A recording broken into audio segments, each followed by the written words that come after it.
All right, all right, all right. Hey, you guys, this is your girl. This is Obioma Martin. I am your virtual breathe coach. And on today, I will be talking about becoming an entrepreneur. I will be talking about becoming an entrepreneur. And so here's the thing, this is what I know that I know that I know is that becoming an entrepreneur is a mindset. You must first begin with your mind, what you're thinking, and thinking about what you're thinking about. A lot of times I work with clients who say I want to start a business, but they have not mentally prepared themselves to start a business. And I don't want that to be you. So wherever you are in your journey, I want you to first understand that being an entrepreneur, becoming an entrepreneur begins and ends with your mindset. You have to first have the mental fortitude to become an entrepreneur because it's not like working a 9 to 5. There is no guaranteed paycheck coming in. And so you have to mentally be prepared to get up early in the morning and begin to run that race, to begin to work in and on your business. Because in the beginning, it is you. In the beginning, you wear all hats. Unless you take what you invested in your 9 to 5 and allow that to fund your entrepreneur journey, your business. Now, some of the things that I want to kind of just lay as a foundation as you are getting started in this journey. Number one, you have to understand that there's going to be an investment of time, resources, and money. That's what you have to understand. And right now, I'm working with a client who keeps asking me for grants. And I'm like, there are no grants for the particular industry that you are getting in. So before you even begin, again, going back to that mental fortitude, you have to do your due diligence and you have to make sure that you research the industry and also research how much money you're going to need to get started in that industry. Now, every industry does not require a significant amount of startup money. However, some industry do. Now, what you have to make sure that you have up front, if you do not have the money, is that your credit score needs to be at least 700, between 700 and 800, right? Because then you will be able to leverage your credit score to use other people money to fund your startup, your new business, right? So again, becoming an entrepreneur is not just your time that you are investing, but you also have to make an investment in your resources and in your money. Now, here's the thing. Always understand what is required to get started, foundational things, right? So we can talk about your money, we can talk about resources, and we can talk about your time. What I want you to understand is that you have to make sure that you have a strategic plan in place. You want to make sure that you have a strategic plan in place because it's not a cliche that when you fail to plan, you plan to fail. That is absolutely correct. So you have to begin with the end in mind. You have to begin with the end in mind. Know where it is that you see yourself 5 years from now, 10 years from now. How many employees do you expect to have? How much money do you expect to have?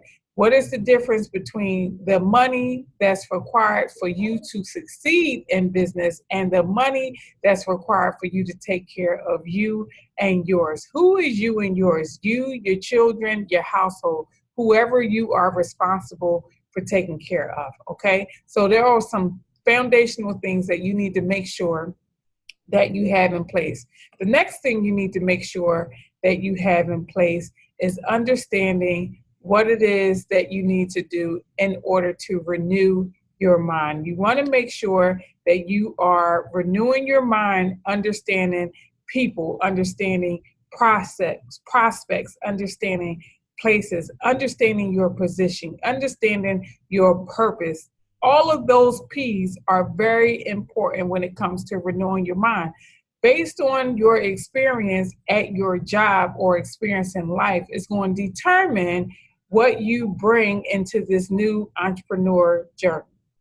All right. So renew your mind. Renew your mind. What are you renewing your mind around? You're renewing your mind around what you thought about people, what you thought about different places, what your perspective is. Sometimes the perspective that you have is not necessarily true. Sometimes we create narratives thinking that things are going to be one way and things are absolutely another way, or people change, prospects change, places change, different industries that change. And I can tell you that being in business for over 15 years as an entrepreneur, I am stepping into something that I never did before.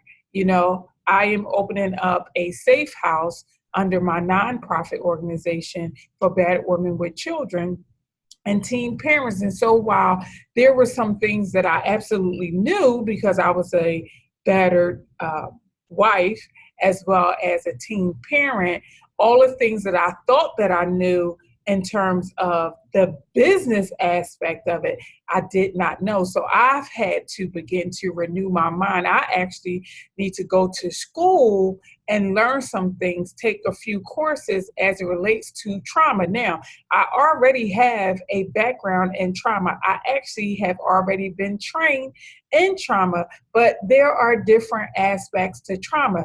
Now, for me, in order for me to be the best that I can be for the clients that I'm going to be serving, I feel the need to go back to school and learn some things. Now, I don't need to go back and get a master's degree or a doctor's degree or anything like that. There are courses, non-credit courses and trainings that I can take that's going to give me a little bit more knowledge and information on this new industry that I am about to embark on. And even though it is under the not-for-profit umbrella, it is still a business nonetheless. And so I have had to recently, over the last 30 days, renew my mind as it relates to my understanding about this new industry that I am about to embark upon. And so again, even though I've been in business for over 15 years, this is a new industry. And so all the things that I know and that I knew coming into this, I had to be open to receive some new things. So I had to begin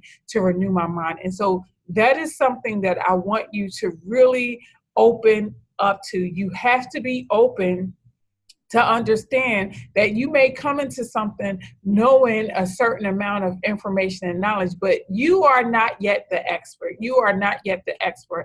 And so from what I understand, according to industry standards and research, I now need to put 10,000 hours into learning this new information so that I can operate at my optimum level in this new industry, in this new business. I have to learn how to now operate this specific not-for-profit business as a for-profit business. Again, nonetheless, it is a business. Now, I've been operating a not-for-profit. I've sat on not-for-profit boards. Again, I have some understanding. However, this is new to me. This is new to me because it's a new industry. And so that is something that I cannot say to you enough. That is something that I cannot press upon you enough. You have to renew your mind and be open to learning things that you don't know. Learning is not something that's always easy. Learning does not come easy to everybody. But what I want to say to you is anything worth having is worth working for, is worth learning, is worth understanding. It is worth putting the time in. You have to put the time in. Whatever it is, I don't care if you are new in business, you are old in business, you are average in business, wherever you are in business and wherever you are in the nonprofit sector, if you are embarking upon doing something new, you have to renew your mind. You have to actually commit to learning some things that you did not learn before, or learning some things that you just didn't know before. One of the things that I am committing to learning and becoming better in is technology. I have to renew my mind in the areas of technology. I have to really make a commitment to learn some of the tools that's out here so that I can be better, so that I can automate some of the services that I offer, so that everything does not have to be dependent upon me as a solopreneur. I'm actually renewing my mind as a solopreneur and really starting to adopt this corporate mindset, which is different from the mindset and the way that I've operated in the past. I have committed to going to the next level. I have committed to elevating everything that I do, but it starts with my mind. It's going to start with your mind. So I want you to be crystal clear about that principle. The next thing I want you to do is make sure that you are embracing the journey. Do not get frustrated and do not grow weary in your well-doing. Embrace the journey. Do not get frustrated. Do not get frustrated. I cannot say that enough. Do not get frustrated. Do not throw in the towel, and do not grow weary in well-doing. You must embrace the journey. And what do I mean by that? I mean, get you a Get It village. Get you a Get It village. This is a village of people who believe in you, who believe in your vision, who believe in the purpose and the mission, who's going to stand by you, who's going to hold you accountable. And so for me, what I had to do, what this may look like for you, again, whether you are in the for-profit or not-for-profit sector, I had to solicit an advisory board. And so this advisory board now is going to guide me in the areas of this new sector that I know nothing about. They're going to actually help me with some of the heavy lifting. They are actually going to be the arm that I can begin to lean on for expertise and resources, because I don't know what I don't know. And what I've done is surrounded myself with experts in this field and in other industries who can now lend their resources, their talents, and their financial means to help me fund this vision. You don't know what you don't know. And what I know is that my next is one connection away. That's what I know. I know that the thing that I need to do next, I know that my next level of elevation is dependent upon my connection. And so I want you to embrace the journey. If you are a person who has been accustomed to not asking for help, I'm going to ask you to, again, go back, renew your mind. Why? Because you're going to need help. You are going to need help to build your business. You are going to need help to stay in action. You are going to need help to elevate in your business. You're going to need help all along the way. So it's really important that you embrace this journey. So whatever you do, make sure that you ask for help and that you get help early on in the journey. Do not suffer in silence. Do not stay at a place called broke and frustrated. There is no reason for you to be frustrated. So I want to make sure that you are understanding this. So I want to go back and just kind of recap what it is that you need to do. So number one, you need to embrace this mindset. You need to you need to make sure that you are taking time to learn what you do not know. Make sure that you do some research. Make sure that you ask questions and make sure that you are taking notes. You have to ensure that you are surrounding yourself with the right people. Who are the right people? People who are experts in the industry that you are getting involved in. Make sure you know your numbers, right? What is the startup cost going to be? What is the operating cost going to be? What is your supply cost? What is your inventory cost? How many people do you need to help you? Where can you get volunteers from? Where can you get interns from? How much is your operating budget, your staff budget? What is that going to cost you? Again, know your numbers. And then what is it that you need to operate on a weekly, on a monthly basis? And the industry that I'm embarking upon, there's a rent, there's a mortgage that's due, there's utilities that's due, there's staff, there's food, there's all of these different things that is required in order for me to serve the individuals that I want to serve. Again, that's going into my operating budget. You want to make sure that you can plan out at least 5 years. Are you going to need grants? right? I talked about that. I'm working with someone now who's always asking me for grants. In their particular industry, there's no grants available. And unfortunately, this particular client, their credit score is not where it needs to be, so they do not qualify. So here are some things that you can do to help you to embrace the journey. Find out what the numbers are. Find out what your credit score is. Find out what it is that you need to do to help you get from where you are to where you want to be. That's a part of embracing the journey. The next thing I want you to do is make sure that you are accepting your responsibilities as an entrepreneur. What does that mean? That means that you are the leader. That means that you need to not kind of just delegate with no accountability. You cannot expect what you don't expect. And I have made the error of delegating some things to people and not following through or following up. And then at the end, when I ask them, where is X, Y, Z, they're looking at me like they don't have it.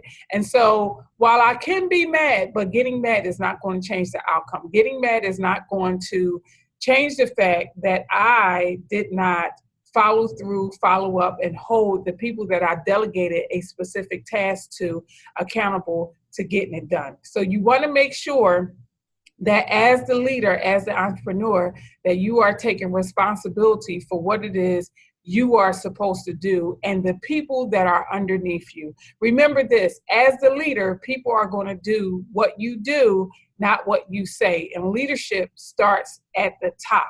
And so you are the leader, you are the meteorologist, you control the temperature in your climate. You control the temperature in your climate. You have to take responsibility. You can pass off and delegate all day long, but where is the accountability? If your business fell, who are you going to blame? You cannot say, oh, this person didn't do what they were supposed to do. That person didn't do what they were supposed to do. Even though that may be a fact, how did you follow through? What systems did you have in place to hold them accountable?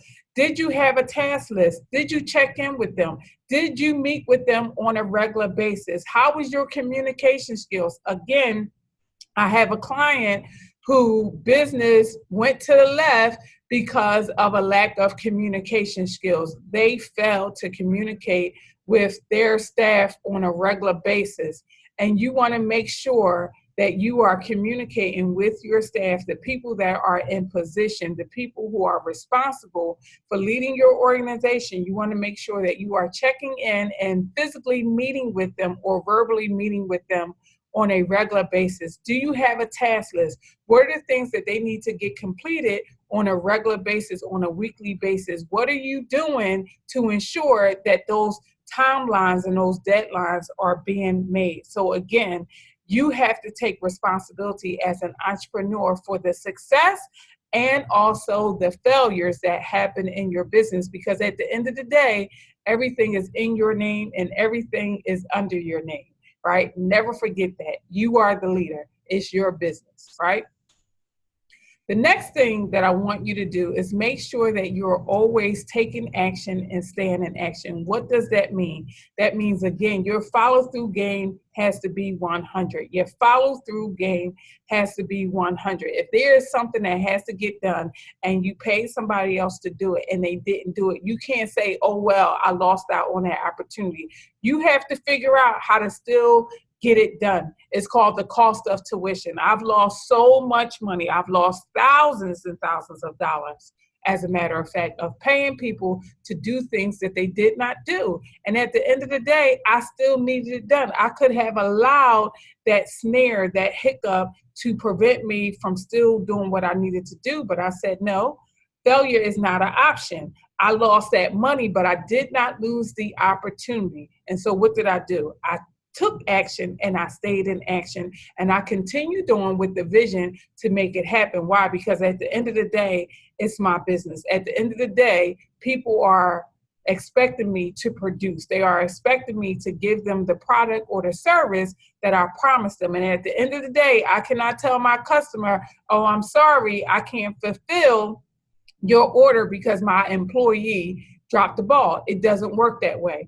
If what happens is this, if my employee drops the ball, I lose out on that opportunity and I lose out on that client. So even if my employee dropped the ball, I still got to pick it up and keep it rolling, right? And so again, this is how you take action and stay in action. You want to make sure that you are on top of every aspect of your business. As an entrepreneur, you have no time to waste, you have no money to waste, you have no resources to waste, and you have no time to waste when it comes to optimizing opportunities. Okay, so do not delay and do not get frustrated and grow weary. You want to make sure that you're checking in. You want to make sure that each and every day and each and every week and each and every month that you are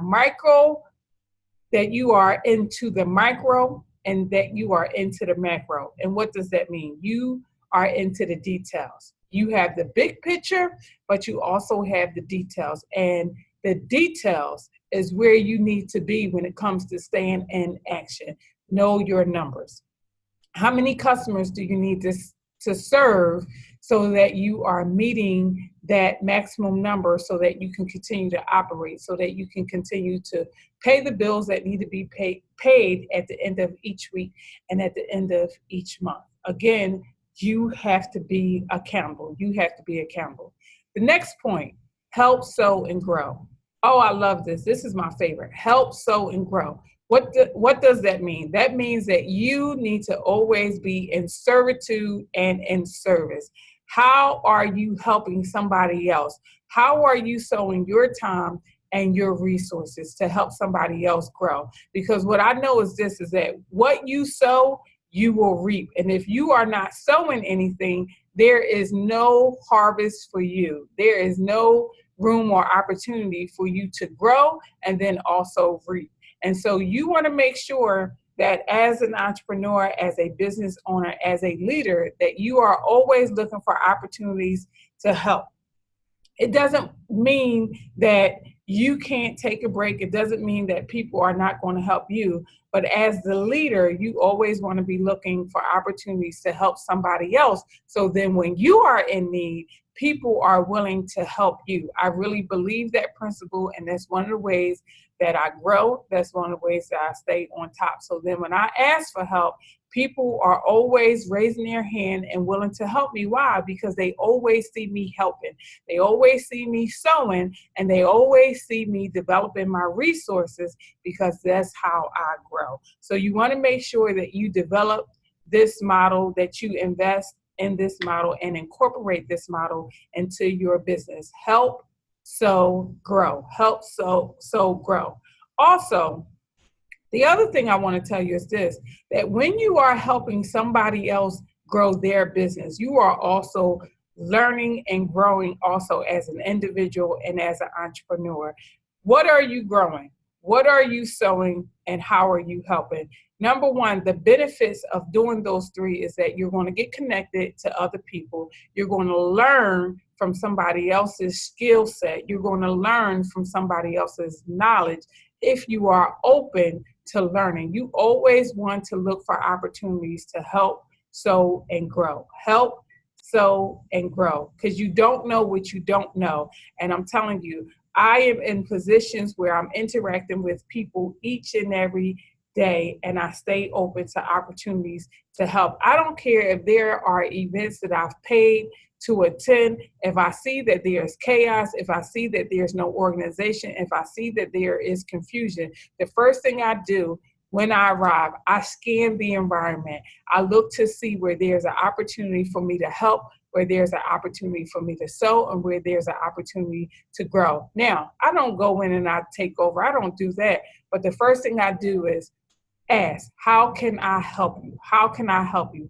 Where do you need help? And then I fill in the gap. Sometimes people don't even know where they need help.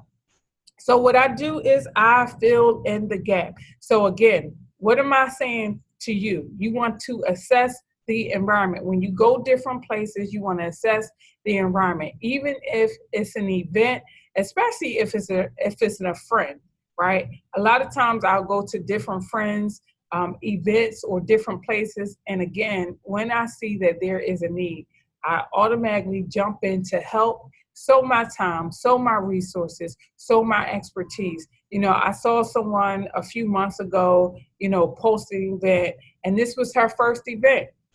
I didn't know that this was her first event, but the first thing I said was, how can I help you?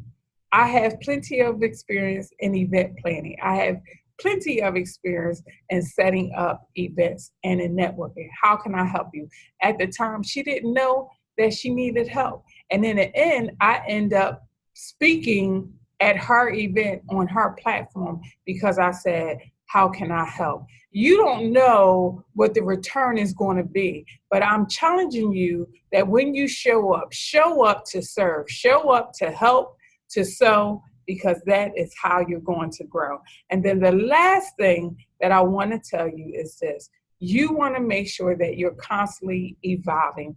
What does that mean? That means that you have to be at a place where you're reinventing yourself, where you're looking at opportunities to evolve, to grow, to expand, to be disruptive at the point where it's going to benefit your bottom line. Always looking for opportunities. Again, you don't know what you don't know. And you always want to be at a place where you can take the opportunity to evolve. How can I be better? You should always be asking yourself, how can I be better? What can I do better? How can I go to my next?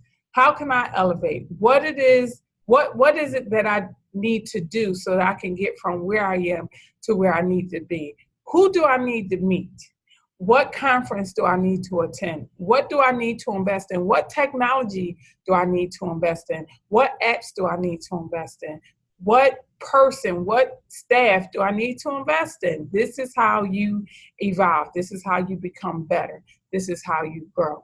Again, you don't know what you don't know. And so on today, I just want to leave you with those bullet points. I'm going to take a minute to recap. I've been talking, and I know this is a lot, but I want to kind of just recap and make sure that you got it. So the first thing that I told you to do was become an entrepreneur, which starts with your mindset. Becoming an entrepreneur starts with a mindset. So you want to make sure that you have the fortitude. You want to make sure that you have the mental stamina. You want to make sure that you are built for this. I'm sure, I'm certain, I'm convinced. I know that you're built for this because you made the investment to listen to this workshop, to listen to this webinar, right?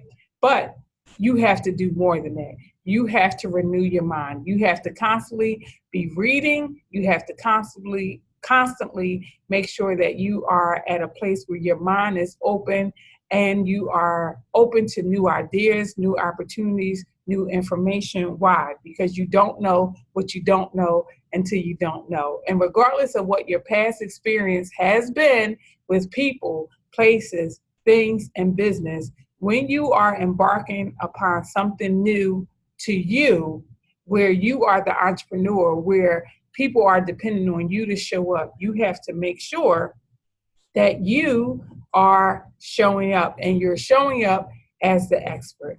Embrace the journey, right? Make sure you embrace the journey, which means that you are mentally prepared for things to arise that you didn't plan for, things to arrive that you didn't know about. I had someone working on my house. I thought they had good intentions. I thought they were an expert. They end up drilling into my power line and messing up my whole electrical system. And so instead of them helping me, they just cost me $5,800 to bring in an electrician to go behind them and fix what they were doing. Now, that was a lesson learned. That's the cost of tuition. I'm not an electrician. Now I know what to look for. Again, this was something that I didn't expect, but you know what? This is a part of the journey. I embrace the journey. You have to accept responsibility. Again, I told you there are things that are going to go wrong, and you have to take responsibility.